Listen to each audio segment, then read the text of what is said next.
Bismillahirrahmanirrahim.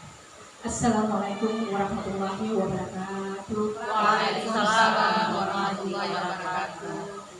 Salam sehat dan bahagia Bapak Ibu guru hebat SD Negeri 87 Ambon. Sebelum saya hari ini mempresentasikan budaya positif di sekolah, sebelumnya saya akan menyapa yang kami hormati Ibu Kepala Sekolah, yang dalam hal ini diwakili oleh Ibu Wakil Kepala Sekolah, semua teman-teman guru yang sangat saya banggakan yang pada hari ini berkesempatan hadir. Terima kasih. Sebelum saya memaparkan, terima kasih banyak. Semoga amal kebaikan Bapak Ibu senantiasa diberkahi Allah Subhanahu wa Ta'ala. Amin. Ya Rabbal Alamin.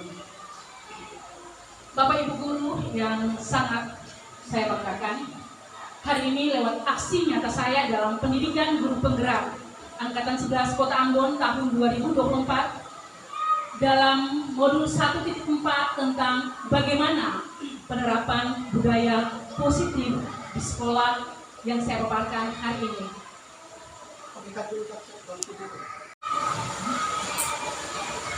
Bismillahirrahmanirrahim. Yang pertama kita akan mengetahui apakah itu budaya positif. Pengertian budaya positif. Budaya positif adalah sebuah konsep yang mengacu pada pola-pola perilaku, nilai-nilai, norma-norma dan sikap-sikap yang mendukung pertumbuhan, perkembangan dan kesejahteraan individu atau kelompok. Budaya positif dapat terbentuk melalui interaksi antara Bapak Ibu guru setiap hari, kita sebagai rekan sejawat, interaksi bersama dengan orang tua, interaksi juga bersama dengan anak-anak didik tercinta kita, serta dapat dipengaruhi oleh faktor-faktor seperti pendidikan, agama, tradisi, dan sejarah. Pengertian budaya positif di sekolah. Pengertian budaya positif di sekolah mengacu pada nilai-nilai keyakinan dan kebiasaan baik yang dijalankan oleh seluruh warga sekolah, baik siswa, guru, maupun tenaga kependidikan. Budaya positif menjadi gerbang menuju transformasi sekolah yang lebih baik. Beberapa aspek budaya positif meliputi menghargai orang lain, bekerja sama, menghormati perbedaan, berpikir positif, dan selalu mengembangkan hubungan yang sehat. Konsep-konsep inti dalam modul budaya positif yang hari ini saya paparkan meliputi 1. Perubahan paradigma belajar, 2. Disiplin positif, 3. Motivasi perilaku manusia, 4. Kebutuhan dasar, 5. Posisi kontrol restitusi, 6. Keyakinan kelas, dan 7. Segitiga restitusi. Jadi Bapak Ibu guru, materi ini sangat menarik. Bukan hanya sebagai guru yang harus tahu, tapi juga sebagai orang tua. Perubahan paradigma belajar. Pada perubahan paradigma belajar ini, dalam proses pembelajaran yang awalnya berpusat pada guru yang disebut dengan teacher center, menjadi pembelajaran yang berpusat pada siswa learning center. Jadi Bapak Ibu guru sekarang ini di zaman ini sudah tidak ada lagi guru itu dia harus monoton terus dari awal sampai akhir, sudah tidak bisa lagi. Tapi guru memberikan kesempatan dan kebebasan kepada siswa seluas-luasnya supaya siswa bisa mengembangkan aspirasinya, dia bisa mengembangkan minat dan bakatnya sesuai dengan potensi diri yang ada dalam dirinya masing-masing. Dan tidak bisa lagi guru harus menekan ini dan menekan itu, tidak lagi. Sudah beda zamannya sekarang. Sehingga yang tadi dulu jadi awalnya teacher center, pelajaran harus berpusat pada guru, sekarang berubah menjadi learning center yang diharapkan mampu mendorong siswa untuk terlibat secara aktif dalam membangun pengetahuan, sikap, dan perilaku. Melalui proses pembelajaran dengan keterlibatan aktif siswa ini, berarti guru sudah tidak bisa mengambil hak anak untuk belajar dalam arti yang sesungguhnya. Jadi Hatulus bisa paksa anak lain, sini mana tugasnya, dengan satu tindakan yang keras atau berupa hukuman. Itu sudah tidak bisa lagi. Zaman sudah berubah. Dalam proses pembelajaran yang berpusat pada siswa, maka siswa memperoleh kesempatan dan fasilitasi untuk membangun sendiri pengetahuannya, sehingga mereka akan memperoleh pemahaman yang mendalam atau deep learning, dan pada akhirnya dapat meningkatkan mutu dan kualitas siswa. Tadi sudah paradigma belajar. Nah, ini termasuk dalam disiplin positif. Apa itu disiplin positif, Bapak Ibu? Disiplin positif adalah suatu pendekatan untuk menerapkan disiplin dari dalam diri anak tanpa hukuman dan hadiah. Jadi Bapak Ibu, khususnya ada hukuman lain yang kalau melanggar apapun terus disakiti atau tidak lagi seperti itu. Nah, pendekatan ini perlu diterapkan baik dalam lingkungan keluarga maupun lingkungan sekolah.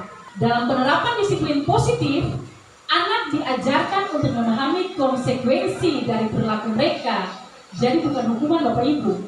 Mana tugas? Kenapa tidak bikin? Curi telinga. Oh, tidak bisa lagi. Kenapa terlambat? Pak. Kenarotan. Tidak bisa lagi, Bapak Ibu. Sudah tidak bisa lagi. Tapi mungkin kita berikan konsekuensi daripada pelanggaran yang dilakukan guru. Misalnya, adik, ibu sudah bilang tadi, mana keyakinan kelas yang kita sudah bilang? Kumpul tugas tepat waktu, misalnya kesepakatannya seperti demikian. Nah, kalau dia tidak kumpul tugas tepat waktu, misalnya guru mungkin berikan tugas tambahan 5 soal ataupun 2 soal. Yang penting tidak memberatkan siswa sehingga siswa merasa bosan, tidak nyaman, atau jenuh untuk belajar. Itu sudah tidak bisa lagi. Kemudian Bapak Ibu, disiplin positif adalah pendekatan dalam mendidik anak yang berfokus pada pengembangan hubungan yang saling menghormati antara orang tua dan anak, sambil mengajarkan keterampilan penting dan mempromosikan perilaku yang positif. Nah, ini contoh daripada disiplin positif di sekolah. Di SD Negeri 87 disiplin positif yang pertama, menghargai waktu. Anak-anak sudah dalam tepat waktu. Kemudian sebelum masuk di kelas setiap pagi hari pasti ada apel. Kemudian sebelum masuk saling tangan guru, berbaris di samping kelas, depan kelas ya. Membuang sampah pada tempatnya, semua sudah. Kemudian menyalin Bapak Ibu, Ibu guru. Dan yang kemudian adalah disiplin positif mereka yang setiap hari mereka lakukan, yaitu membersihkan kelas. Itu sebagai contoh yang sudah diterapkan, dan inilah keyakinan sekolah SD Negeri 87 Ambon. Kalau dulu disebut peraturan sekolah, kata keyakinan, supaya siswa tidak lagi diberatkan atau mereka merasa hal yang baru. Hal yang baru itu mereka terinspirasi untuk berkembang sesuai dengan zaman dan kodrat anak-anak itu sendiri. Nah, keyakinan kelas SD Negeri 87, disiplin, datang tepat waktu di sekolah, mengerjakan tugas tepat waktu, mengikuti kegiatan upacara, memakai seragam sesuai jadwal, menggunakan kata-kata yang sopan. Kemudian religius, mengucapkan salam ketika masuk atau keluar kelas, membaca juz amma di awal pembelajaran, berdoa sebelum dan sesudah kegiatan pembelajaran. Yang ketiga, peduli lingkungan. Peduli lingkungan ini SD Negeri 87 melakukan piket kebersihan sesuai jadwal, mengikuti kegiatan kebersihan sekolah, membuang sampah pada tempatnya, menjaga kelas tetap bersih dan nyaman. Yang berikut adalah toleransi, saling menghormati guru dan siswa serta orang tua, berteman dengan semua siswa, membantu teman jika mengalami kesulitan, bekerja kelompok dengan sehat, dan menghargai semua orang. Nah, kalau tadi keyakinan sekolah, dari keyakinan sekolah kita jabarkan kepada keyakinan kelas. Nah ini keyakinan kelas yang setiap hari ada di kelas. Keyakinan sekolah ini, wali kelas, guru mata pelajaran, sebelum mulai pelajaran itu donsu sampaikan, anak-anak sebelum kita mulai pelajaran supaya kelas tertib, belajarnya enak, ayo kita buat keyakinan kelas ya. Iya bu. Nah keyakinan kelas apa nak? Yang pertama, karena semua terlahir dari anak. Karena kalau terlahir dari guru, waduh guru kok menekan banget. Nah gitu. Belajarnya bosan, enggak usah. Seperti itu, tidak usah. Nah seperti itu. Yang pertama keyakinan kelas yang sudah disepakati dalam kelas bersama dengan anak-anak yaitu hadir di kelas tepat waktu, bersalam kepada guru dan berdoa sebelum dan sesudah pelajaran.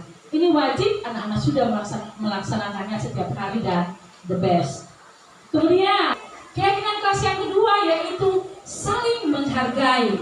Nah kalau anak-anak sudah saling menghargai berarti sebentar tidak boleh ada yang ini ya. Tunggu ya, kau pulang nanti saya ini ya. Nah kalau mereka sudah buat keyakinan kelas itu berarti mereka akan mematuhi apa yang mereka sepakati. Kemudian mereka menghargai, tidak lagi panggil nama orang tua, nama mama mama pun namai, papa pun namai, sudah tidak lagi karena mereka sudah buat keyakinan kelas. Saling menghargai teman, guru, peduli, sopan, dan membantu teman. Berikut keyakinan kelas yang ketiga nih, merawat barang-barang yang ada dalam kelas. Mengapa poin ini sebagai guru harus ambil atau anak-anak harus ciptakan, membimbing anak-anak untuk ciptakan poin ini mengajar mereka supaya mereka merawat barang-barang yang ada dalam kelas. Dinding-dinding tidak bisa dicoret, kursi-kursi jangan dibanting ya Naya, ataupun ambil buku kembalikan lagi taruh tempat semula. Nah seperti itu sayang. Berikut yaitu mengerjakan dan mengumpulkan tugas tepat waktu supaya nilainya poin 4, jangan 3, jangan 2. Kalau sampai tahu keyakinan kelas ini untuk anak-anak dan anak-anak sudah, ibu harus mengumpulkan tugas tepat waktu, pasti pulang. Mama besok ada tugas mah, ibu yang mana buat ya. Nah kalau besok anaknya bawa lalu gurunya tidak periksa, bagaimana kita? Ya berarti berpulang pada guru. Pasti kita merasa serba salah, bukan serba salah, merasa berdosa karena keyakinan kelas kita sudah buat bersama anak-anak. Lalu kalau anak sudah mencoba tepat waktu lalu kita tidak meriksa, pasti siswa pulang dengan kecewa. Dan mungkin tugas yang berikut lagi, dia udah gak mau buat, malas sebab dikasih gak diperiksa. Nah seperti itu. Kemudian keyakinan kelas yang kelima adalah bekerja sama menjaga kebersihan kelas, karena sampah adalah tanggung jawab bersama. Sampah bukan tanggung jawab anak perempuan sendiri atau anak laki-laki sendiri, tapi sampah adalah tanggung jawab bersama. Dan yang keenam, karena keyakinan kelas itu tidak boleh terlalu banyak dalam kelas, nanti anak-anak pasti bosan. Cukup 6, tapi bobotnya besar. Nah keyakinan kelas yang keenam ini adalah berani bertanya dan memberikan pendapat saat berdiskusi. Ketika kita membangun kecakapan dalam membuat keyakinan kelas ini, kita melatih anak supaya dia bisa mandiri, dia bisa berekspresi, dia tidak takut ketika mengeluarkan pendapat, bebas. Mau betul dan salah, guru harus menerima dan memperbaiki supaya pelajaran bisa berjalan menyenangkan. Seperti itu guru saya. Kita berpindah kepada konsep inti yang ketiga yaitu perilaku manusia. Nah ini nih paling enak. Ini nih paling enak Bapak Ibu. Perilaku manusia tuh didasari pada 3 hal. Diana Gosin dalam bukunya Restructuring School Discipline menyatakan ada 3 motivasi perilaku manusia. Yang pertama, kita melakukan sesuatu untuk menghindari ketidaknyamanan atau hukuman adalah tingkat rendah dari motivasi perilaku manusia. Jadi yang pertama tuh kita lakukan itu karena biasanya orang melakukan motivasinya untuk menghindari hukuman dan mereka mau bikin apa sah? Ada bertanya kita lakukan sesuatu loh. Bagaimana kalau kita bikin salah nih? Bagaimana supaya kita salah itu ditutupi? Kita lakukannya dengan memberikan hadiah kah? Apa supaya kita salah itu jangan terungkap. Misalnya seperti itu. Nah, biasanya orang yang memotivasi perilakunya untuk menghindari hukuman atau ketidaknyamanan akan bertanya, apa yang akan terjadi apabila saya tidak melakukannya? Jadi, terus salah. Tapi kalau baca kita kasih dia sesuatu, apa yang akan terjadi ya kalau kita kasih dia sesuatu? Pasti besok kita kasus itu akan besar juga. Untuk saya Bapak Ibu. Nah seperti itu untuk menghindari ketidaknyamanan atau hukuman adalah tingkat yang paling terendah. Jadi yang pertama ini dia ingin menghindari hukuman. Dia bikin apa sih? Tadi kita bilang, kita bikin apa? Kita kemarin buat salah, mungkin kita ada ini seperti ini. Ini bagaimana ya? Kita menutup kita punya kesalahan, kita kasih hadiah kah? Kita bikin apakah seperti itu? Nah, biasanya orang yang motivasi perilakunya untuk menghindari hukuman dan ketidaknyamanan akan bertanya, apa yang akan terjadi apabila saya tidak melakukannya? Sebenarnya, mereka sedang menghindari permasalahan yang mungkin muncul dan berpengaruh pada mereka secara fisik, psikologi, maupun tidak terpenuhi kebutuhan mereka. Bila mereka tidak melakukan tindakan tersebut, motivasi ini bersifat eksternal. Jadi ini di luar, karena kondisi yang tadi ada sedikit masalah sedikit, lalu eksternalnya apa? Jadi di luar konsep diri karena terdesaknya oleh keadaan yang terjadi. Yang berikut, motivasi perilaku manusia yang kedua yaitu untuk mendapatkan imbalan dan penghargaan dari kita bikin sesuatu supaya kita ingin dipuji. Iya, begini boleh. Padahal nanti di belakang ini sepertinya gitu. Jadi kita lakukan sesuatu itu supaya dipuji, disanjung-sanjung, diberi hadiah. Kalau saya beri hadiah, buat apa kita melakukan itu seperti itu? Nah, satu tingkat. Jadi motivasi yang kedua ini satu tingkat dari motivasi yang pertama. Satu tingkat di atas motivasi yang pertama di sini orang berperilaku untuk mendapatkan imbalan atau penghargaan dari orang lain.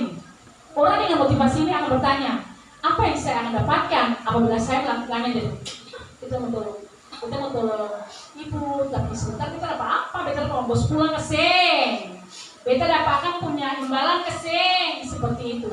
Motivasi ini juga termasuk motivasi eksternal. Mereka melakukan sebuah tindakan untuk mendapatkan pujian dari orang lain yang menurut mereka penting dan mereka letakkan dalam dunia berkualitas. Mereka juga melakukan sesuatu untuk mendapatkan hadiah, pengakuan atau imbalan. Motivasi ini juga bersifat eksternal. Jadi yang pertama nih untuk menutup kesalahan menghindari hukuman eksternal. Yang ini untuk mendapatkan imbalan juga eksternal dari luar atau diri. Kemudian, motivasi yang ketiga ini yang Allah Subhanahu Wa Taala kehendaki untuk kita semua dalam hidup ini untuk kita lakukan, yaitu untuk menjadi orang-orang yang mereka inginkan dan menghargai diri sendiri dengan nilai-nilai yang mereka percaya. Bapak Ibu betul mesti ketika kita melakukan amalan-amalan kebaikan, kita kan meyakini bahwa amalan itu hari ini tidak dibalas oleh orang yang kita bantu. Tapi suatu saat kita percaya, kita yakini bahwa Allah Subhanahu Wa Taala yang akan membalas semua itu untuk kita. Nah, motivasi ini yang disebut motivasi intrinsik, berlahir dari dalam diri sendiri tanpa harus ada imbalan, pujian atau hadiah. Atau melakukan sesuatu karena kita yakini ada nilai-nilai yang kita yakini dan kita hargai, yaitu dalam ketentuan ajaran agama Islam mengajarkan ketong dunia, ketong saling membantu, saling menolong dan sebagainya dan seterusnya. Jadi ulang sekali lagi, motivasi ini disebut motivasi intrinsik. Kemudian kita berpindah pada konsep budaya positif yang keempat, yaitu kebutuhan dasar manusia. Ini juga enak Bapak Ibu. Nah, kebutuhan dasar manusia ada beberapa hal. Kalau saya salah ada 5 Bapak Ibu. Yang pertama, ini juga ketentuan yang harus rasakan baik di rumah maupun di sekolah. Terkadang, terutama kita menyadari kita dulu kita belum masuk pendidikan guru penggerak, Tapi Ibu Mel berhati tidak seperti itu. Ibu Mel penyayang, tapi mana mungkin anak-anak tahu. Anak-anak semua tahu karena mereka memiliki 5 kebutuhan ini. 5 kebutuhan dasar ini adalah anak berdiri sehingga dong melakukan apa saja. Lalu kalau ketemu guru saya sadar,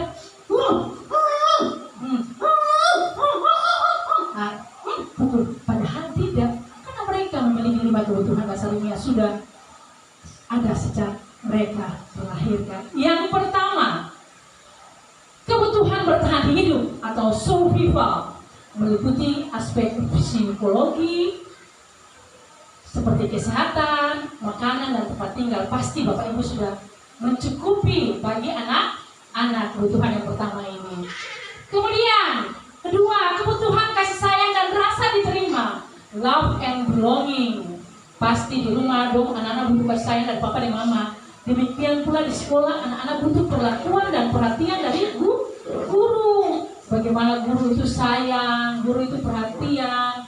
Nah seperti itu, guru itu memperlakukan anak-anak di sekolah dan sebagainya. Nah, manusia membutuhkan hubungan sosial dengan rasa diterima oleh orang lain. Kebutuhan yang ketiga yaitu kebutuhan kekuasaan dan penguasaan atau power. Nah, kita punya usaha, jadi mereka bebas mau melakukan apa saja karena mereka berpikir mereka berkuasa. Nah, seperti itu. Kemudian pikir, beta mau minta apa saja, karena dia berpikir bahwa mereka adalah penguasa. Apa saja yang lo minta harus dikabulkan, seperti itu. Yang berikut adalah kebutuhan kebebasan, freedom. Ini yang sering terjadi. Padahal memang anak-anak ini belum punya kebutuhan kebebasan untuk bermain, kebebasan untuk melakukan apa saja. Nah, seperti itu. Yang penting kebebasan itu masih bisa kebebasan itu masih bisa dikontrol dan masih dalam hal-hal yang positif. Tuang hati jantungnya. Kemudian kebutuhan kesenangan, di mana mereka masih ingin bermain, mereka masih ingin menikmati apa yang mereka inginkan. Nah, itu kemarin itu kita juga mendapat pendidikan bahwa jangan kita melarang-larang anak itu untuk bermain, karena ketika anak bermain itu dia punya psikologi, dia punya keceriaan, dia punya kebahagiaan, itu ada di situ. Kemudian saya sadar, terkadang karena sayang anak-anak, jangan sampai mereka jatuh di lapangan. Jangan tarik-tarik, jangan dorong-dorong. Saya sadar, apakah saya sudah membatasi kesenangan anak-anak? Betul tidak Bapak Ibu? Saya sudah membatasi, tapi di sisi lain, kalau saya tidak membatasi, bagaimana kalau mereka jatuh, mereka patah tulang? Rasa berdosa tidak, tapi di sisi lain, karena mereka punya ini kebutuhan kebebasan, kesenangan yang penting terkontrol ya Bapak Ibu sayang. Berikut kita masuk di konsep yang kelima. Nah, ini 5 posisi kontrol guru dalam restitusi. Bapak Ibu nanti sebentar tahu apa itu restitusi. Yang pertama, 5 posisi kontrol guru ini. Yang pertama yaitu guru sebagai penghukum, guru sebagai pembuat rasa bersalah, guru sebagai teman, guru sebagai pemantau, dan guru sebagai manajer. Sekarang kita mau buka forum dulu. Ibu guru di antara 5 ini silakan bebas berekspresi. Mana yang ibu pilih? Mau guru sebagai penghukum kah? Mau guru sebagai pembuat rasa bersalah kah? 3, 4, 5 silakan memilih. Mari saya. Ibu mau yang kita sebagai apa sayang? Pemantau. Guru sebagai pemantau dan manajer. Sebagai Pemantau dan manajer. sebagai apa sayang? Guru sebagai pemantau dan manajer. Semua tepuk tangan dong. Sebelum kita lanjut, kita ice breaking dulu supaya jangan ngantuk. Boleh di tempat saja. Dan ini atau yang paling mudah saja. Dulu tempat saya bunda ya sayangnya. Dikepak-kepakan tangannya, digoyang-goyangkan pinggulnya, agar badan kuat dan sehat. Jadi ikut saya bunda sayangnya siap, tapi semua pakai gerakannya bunda. Saya siap. Dikepak-kepakan tangannya, digoyang-goyangkan pinggulnya, agar badan kuat dan sehat untuk belajar selanjutnya. Goyang kiri, goyang kanan, putar ke kiri, putar ke kanan. Goyang kiri, goyang kanan, putar ke kiri, putar ke kanan. Ya. Terima kasih ibu-ibu sayang. Yang pertama, betul. Tepuk tangan dong, jawaban benar. Guru harus sebagai teman. Guru juga harus sebagai pemantau. Guru juga harus sebagai manajer. Kenapa? Sebagai teman berarti kita memperlakukan siswa sebagai orang, sebagai sahabat yang paling dekat dengan kita. Sebagai pemantau, kita harus memantau anak-anak didik kita, baik dalam proses pembelajaran, hasil-hasil belajar mereka, bahkan juga di lingkungan belajar. Kita sebagai guru punya tupoksi dan peran kita untuk memberi pemantauan. Kemudian guru sebagai manajer. Yang diharapkan dari semua ini adalah perilaku guru sebagai manajer, sebagai pemimpin pembelajaran yang dapat memberikan akomodasi belajar yang baik kepada siswa, kesenangan, kenyamanan, kebahagiaan, sehingga siswa itu kita tuntun hingga mereka mencapai keselamatan lahir batin, hingga satu saat nanti ketika mereka sudah berhasil, mereka tidak akan pernah melupakan budi baik kita bahwa dulu saya di sekolah, guru ini yang membimbing saya begitu nakal, tapi guru ini yang mengangkat derajat saya, sehingga saya bisa jadi gubernur Maluku, saya bisa jadi polisi, saya bisa jadi bidan. Nah, bagaimana guru punya peran seperti itu? Terima kasih ibu sayang. Kita berpindah kepada konsep inti yang keenam. Tadi keyakinan kelas sudah dibuat ya. Keyakinan kelas adalah seperangkat nilai dan prinsip yang disepakati bersama oleh guru dan siswa untuk menciptakan lingkungan belajar yang positif, aman, dan kondusif. Keyakinan ini menjadi landasan bagi perilaku dan interaksi di dalam kelas, serta mendorong terciptanya pembelajaran yang efektif dan menyenangkan bagi semua pihak. Jadi tadi yang Bapak terangkan, yang Bapak Ibu sudah lihat itu sebelum belajar dan harus buat keyakinan kelas supaya disepakati. Nah, yang tadi segitiga restitusi adalah konsep ke-7 dari budaya positif. Bapak Ibu ini paling enak menyelesaikan permasalahan anak, itu sudah tidak bisa dengan ulang lagi yang tadi saya katakan. Tapi menyelesaikan persoalan anak-anak memakai segitiga restitusi. Bagaimana menyelesaikannya? Ayo simak berikut ini. Nah, Bapak Ibu, segitiga restitusi adalah suatu pendekatan dalam penerapan disiplin positif yang menekankan tanggung jawab, restorasi, dan pertumbuhan pribadi. Pendekatan ini berfokus pada 3 komponen utama. 1. Tanggung jawab dalam konteks segitiga restitusi yaitu tanggung jawab adalah kunci. Jadi kalau betul sudah melakukan kesalahan, kita bertanggung jawab untuk memperbaiki kesalahan itu. Siswa diajarkan untuk mengambil tanggung jawab atas tindakan mereka sendiri. Jadi tidak lagi guru harus hukuman, guru harus apa. Jadi berfokus bukan pada masalah, tapi fokus kita pada solusi. Supaya siswa itu keluar dari persoalan dan tidak melakukannya kembali. Ini berarti mereka harus memahami konsekuensi dari tindakan mereka dan siap untuk memperbaiki kerusakan yang mereka sebabkan. Restorasi adalah memperbaiki kerusakan yang telah terjadi sebagai akibat dari tindakan siswa.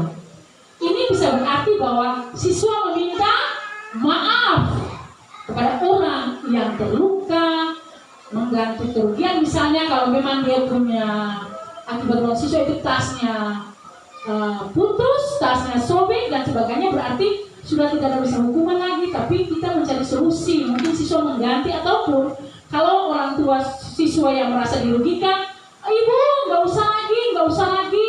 Nah, berarti tidak usah lagi. Jangan lagi kita beri hukuman kepada anak. Berikut aspek yang terakhir dalam segitiga restitusi adalah pertumbuhan pribadi. Salah satu aspek penting dari segitiga restitusi adalah perkembangan pribadi. Siswa diajarkan untuk belajar dari kesalahan mereka, mengembangkan pemahaman yang lebih dalam tentang konsekuensi tindakan mereka, dan membangun keterampilan yang lebih baik. Nah, ini Bapak Ibu, sudah hampir selesai ya. Tapi jangan dulu, karena ada drama yang harus kita mainkan. Ibu-ibu sayang, ini segitiga restitusi namanya. Ketika menangani kasus di rumah, anak-anak persoalan dengan teman-teman di lingkungan tempat tinggal, boleh pakai ini, boleh pakai, dan ini aman. Ternyata waktu saya praktek, ya Allah, ternyata selama ini memang kita sudah melakukan. Apalagi kalau saya periksa kasus, saya tidak pernah orang bilang, oh membela yang salah tidak mungkin ya, atau membela orang tua yang kasih jilbab banyak, berdosa tidak kita? Atau membela, oh orang tua yang kasih saya amplop, waduh, berdosa tidak? Berdosa. Kita membela dengan adil dan membuat supaya kedua siswa tersebut saling memaafkan dan tidak merasa tergores hatinya. Seperti itu. Yang pertama, 3 unsur ini dalam segitiga restitusi Bapak Ibu. Yang pertama ini, menstabilkan identitas. Yang berikut adalah validasi tindakan yang salah. Dan yang terakhir adalah menanyakan keyakinan. Jadi yang pertama, ketika anak-anak buat salah, jangan langsung kotak-kotak atau pukul, mana tangan? Pak, pak, pak, pak. Tidak bisa lagi seperti itu. Mari nak. Kamu kenapa sayang? Ibu, dia tadi pukul saya ini bu, bangka bu, bangka bu. Siapa yang pukul? Terus teman-teman tuju, ibu, Mina, dari Mina pukul Nia, ibu, Mina pukul Nia. Terus lalu tanpa kan ini mendengar teman, tanpa guru menyelidiki, guru langsung panggil, pukul tangan, pak, pak, pak. Oh tidak bisa lagi. Guru harus memanggil, Mina, sini nak. Ketika Mina datang, kemudian tadi saya bilang Mina dan siapa tuh? Bunda saya? Mina dan Nia. Nia ini korban, Mina ini pelaku. Yang pertama yang kita harus lakukan adalah menstabilkan identitas. Mina, kenapa Mina pukul Nia sayang? Mina, kenapa pukul Nia? Tidak bisa lagi seperti itu. Tidak bisa lagi seperti itu. Itu berarti tanpa memang mungkin Mina merasa dia tidak bersalah. Dia pukul ada alasan mungkin seperti itu. Tapi ketika guru punya suara kasar seperti itu lain, dia membela diri juga, dia takut. Dia pasti terima sama apapun. Tapi jangan seperti itu. Mina sayang, kenapa tangan Tina? Kamu pukul Nia, ada apa sayang? Pasti Mina membela. Ketika Mina bilang, ibu, barang tadi Nia bilang, beta mama pun nama begini, terus dia hina saya punya misalnya. Nia hina mama aku bu. Nah, kemudian guru menstabilkan identitas dengan Nia. Apakah kamu tahu ya tentang keyakinan kelas yang kita sudah bangun? Kita sudah sepakati bersama bahwa harus menghargai teman. Berarti Nia sudah melanggar. Nah, betul. Berbuat salah itu manusiawi. Wih, semua orang pasti berbuat salah. Ibu email juga punya salah besar seperti gunung lama-lama. Tapi ibu email berusaha untuk merubah seperti itu.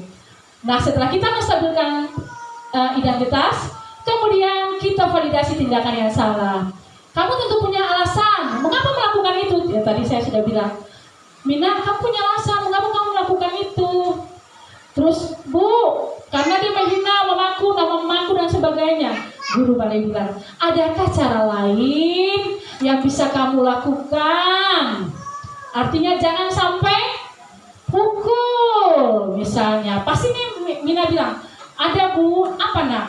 Melapor ke guru, ataukah membuat cara yang lain tanpa merugikan orang lain. Setelah itu mulai tanya keyakinan kelas, apa yang sudah kita sepakati, keyakinan kelas dan sebagainya. Dan selanjutnya bertanya kepada Mina, karena Mina pelaku. Mina, kamu ingin jadi orang yang seperti apa nak? Lain kali tak boleh gitu lagi ya. Ya Bu, saya akan menjadi orang yang seperti Mina. Kalau begitu, apa yang harus kamu lakukan? Pasti Mina jawab, saya minta maaf Bu. Nah seperti itu. Nah seperti itu selesai. Tidak ada lagi guru yang membentak-bentak.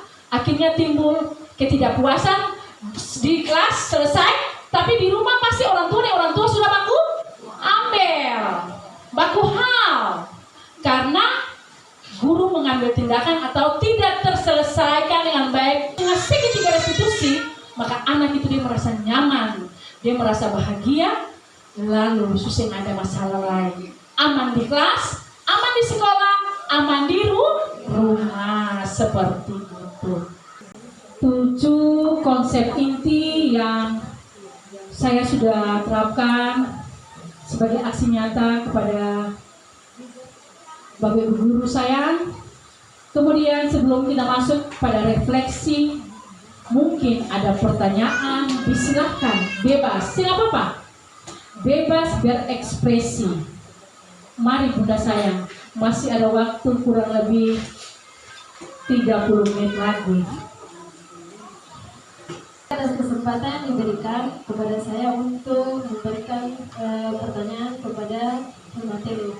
Ya, tadi kan yang sekelas materi yang diberikan tentang budaya positif di lingkungan sekolah.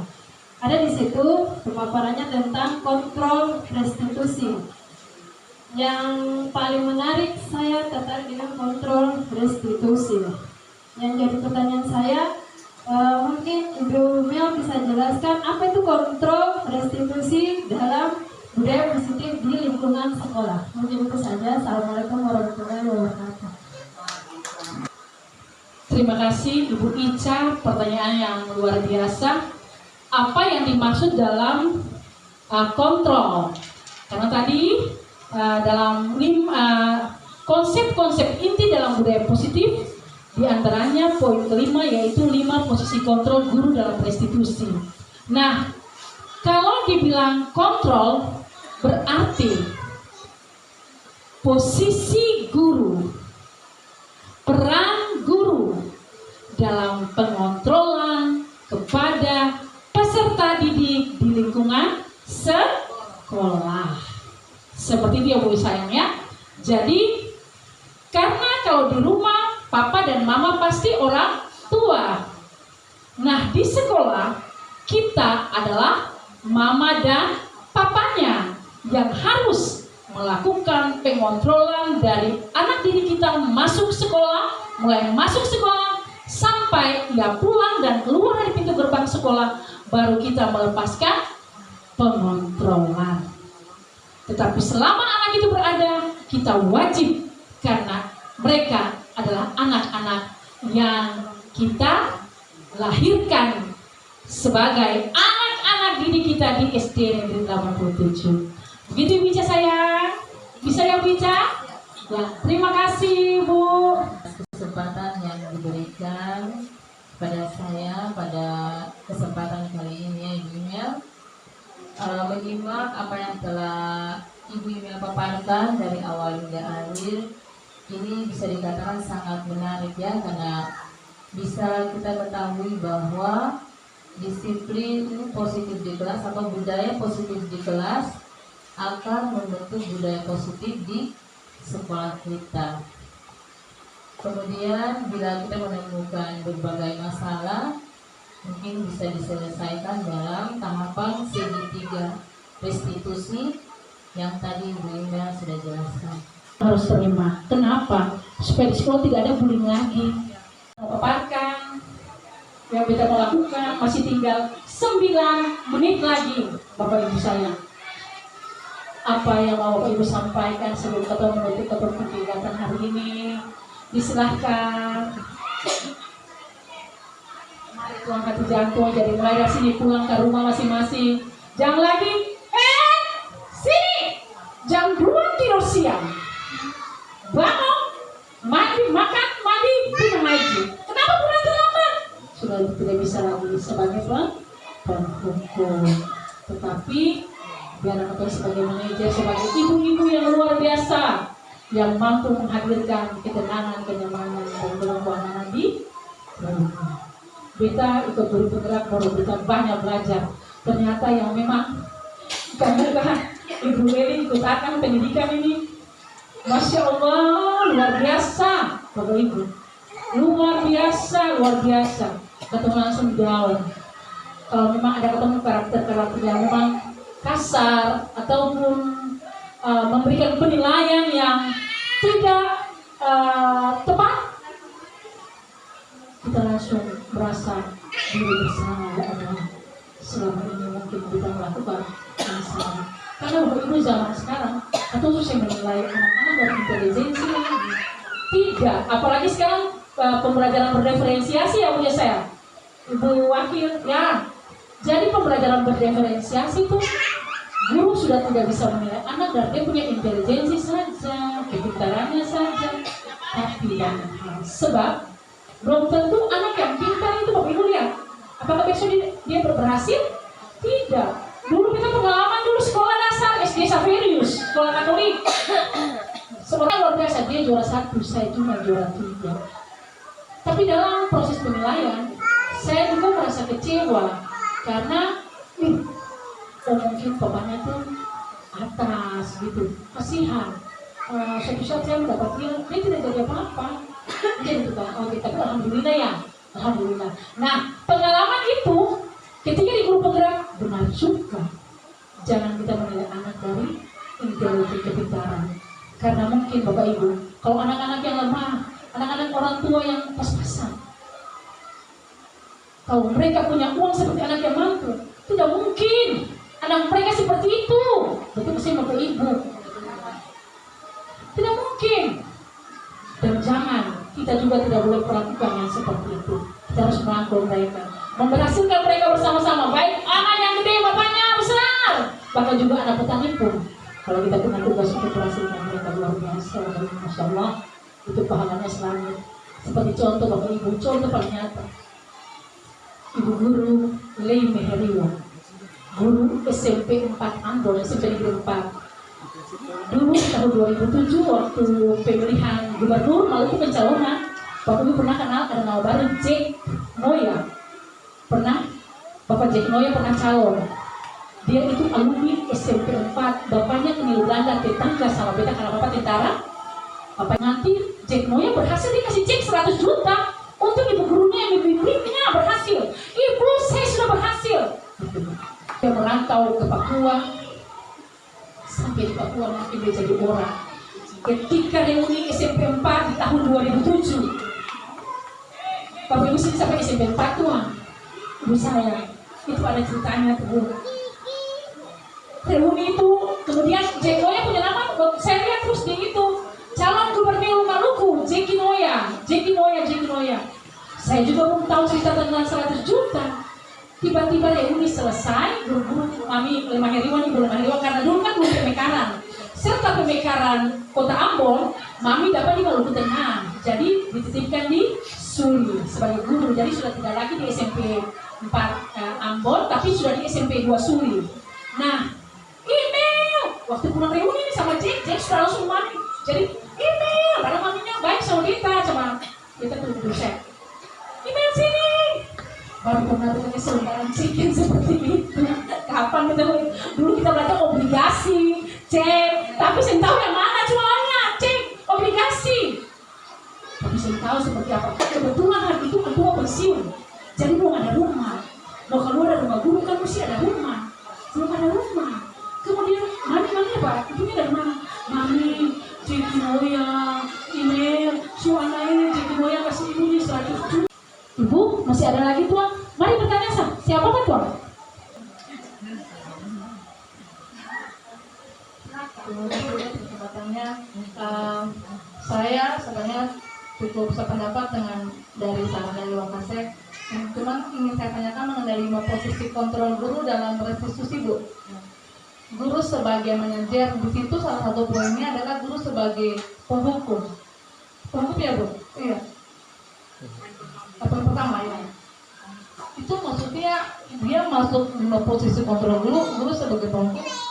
Itu maksudnya seperti apa ya, Bu? Biar lebih paham maksudnya. Tepuk tangan dulu. Terima kasih, Bu. Pertanyaannya luar biasa.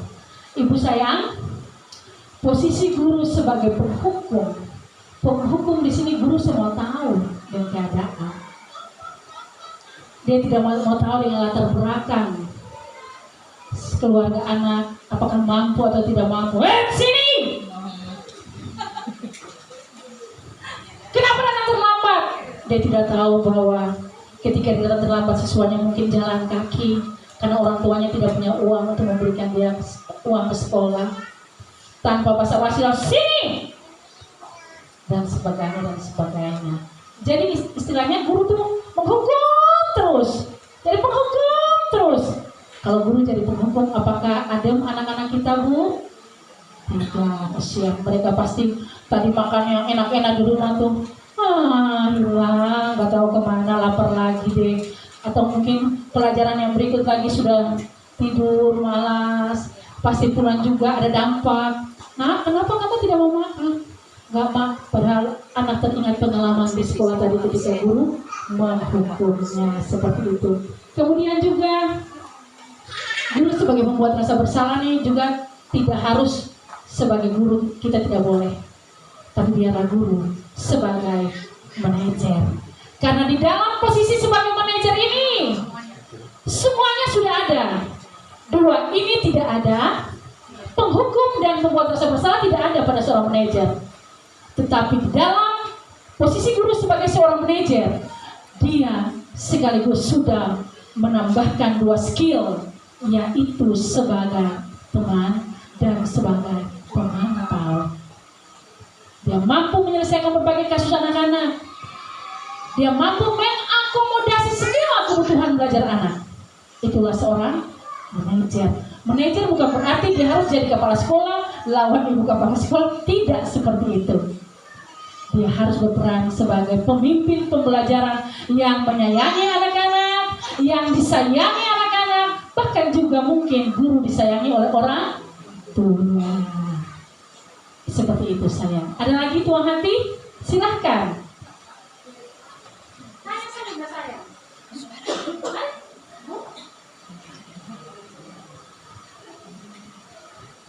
Bisa? Pas. Katong menyanyi satu sama-sama dulu kan tuang hati. Sayangnya. Di apa? Itu lagi gabung. Guru kota Ambon Maluku ini lagi dandan. Ini kita tepuk semangat sama-sama ya Ibu. Jadi kegiatannya gini. Tepuk semangat. Sedandang. Ding ding ding. Dung dung dung. Dang dang dang. Ding ding ding. Dung dung dung. Se. Aha aha. Ma. Aha aha. Ngat. Aha aha. Semangat. Oke, Duduk aja ya. Bagus berdiri. Harus berdiri. Silakan Ya. saya. Jadi kita bergerak ya, bikinnya melenturkan otot-otot yang tegak. Se, aha aha, ma, aha aha, na, aha aha, semangat. Oke, yang ini. 1,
pada refleksi diri. Sebagai guru, kita bukan hanya mengajar saja, tapi guru harus belajar. Karena belajar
Assalamualaikum warahmatullahi wabarakatuh. Saya Ibu Lili Mesper, Kepala SD Negeri 87 Ambon. Saya memberikan sedikit tanggapan terkait dengan penilaian Ibu Imelda Syauta terkait dengan budaya positif yang ada di SD Negeri 87 Ambon. Itu sudah bukan baru sekarang yang diterapkan, tetapi sejak Ibu Imel tugas di sekolah ini, budaya positif itu sudah mulai dijalankan. Sebagai contoh misalnya memberikan tanggung jawab kepada siswa, bukan cuma itu saja terkait dengan kekerasan, juga terkait dengan ramah siswa, senyum. Nah, itu sudah banyak diterapkan di SD Negeri 87 oleh Ibu Imel. Karena Ibu Imel ini juga sebagai salah satu tim TPPK di SD Negeri 87 Ambon. Harapan saya kepada Ibu Imel sebagai TP Guru Penggerak, mudah-mudahan lebih semangat lagi dalam berbudaya, berbagai praktek baik dan budaya positif kepada siswa maupun teman-teman guru yang ada di sekolah SD Negeri 87 Ambon. Wassalamualaikum warahmatullahi wabarakatuh. Assalamualaikum warahmatullahi wabarakatuh. Halo teman-teman, perkenalkan nama saya Maryam Azhara Artanini. Saya siswa kelas 5B SD Negeri 87 Ambon. Yang Ibu Guru Imel mengajarkan kami tentang budaya positif, yaitu misalnya contoh menyayangi guru, menyayangi orang tua, dan menghargai sesama teman. Itu dan masih banyak lagi.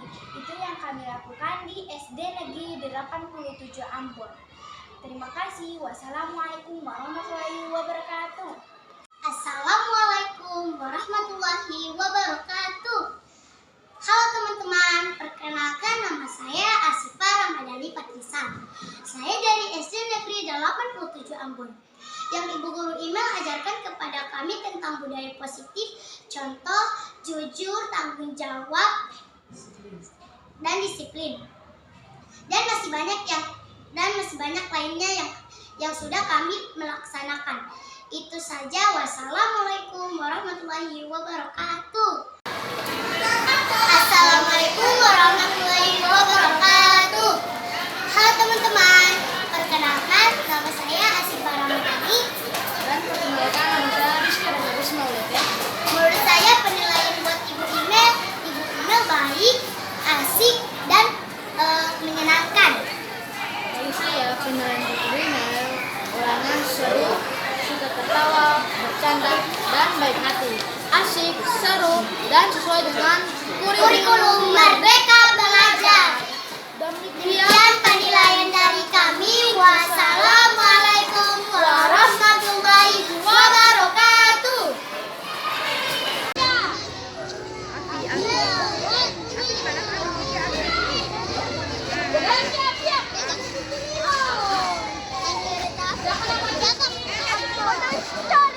Hai dulu, hai. Ibnu, hai.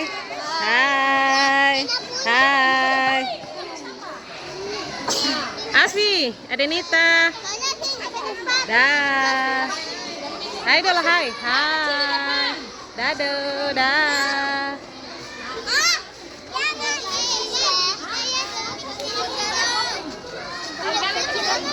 Abang, tapi pramuka mana? Mama.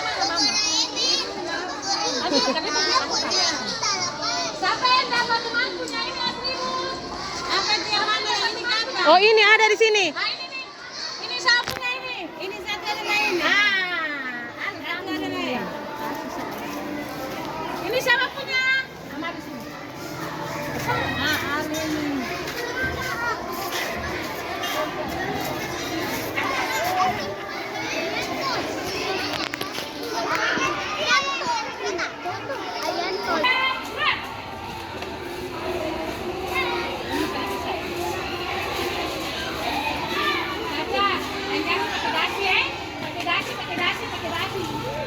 Nanti kalau pakai jilbab seperti ini kan pakai gini. Nanti kasih telur basuhnya di luar ya. Satu orang. Nah nanti lagunya itu lagu Himne Pramuka. Ya. Nah, Kepu Pramuka dan siap nanti Kepu Pramuka tatap. Kemudian begini. Siap ya? Kepu Pramuka.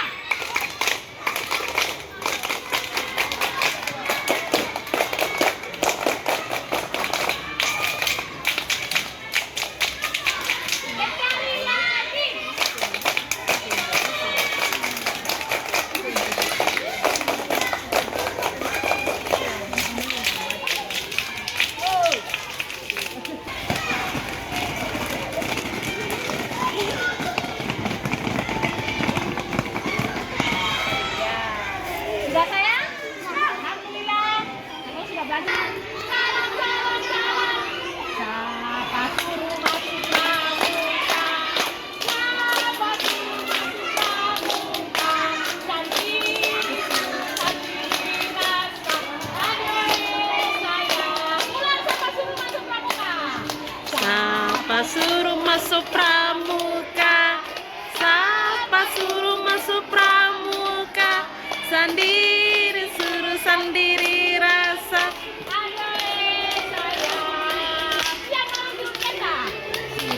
Siang malam tidur di tenda. Siang malam tidur di tenda. Mata pakaian basah kering di badan. Aduh sayang. Semua bilang syair. Siang malam tidur di tenda. Pakaian basah kering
warahmatullahi wabarakatuh. Saya Ibu Yati Sendu, guru pada SD Negeri 87 Ambon. Menurut saya, sifat Ibu Imel adalah teladan buat saya karena beliau sangat baik hati, mendidik anak-anak siswa di sekolah ini dengan penuh tanggung jawab, punya dedikasi yang tinggi terhadap nama baik sekolah. Mantap.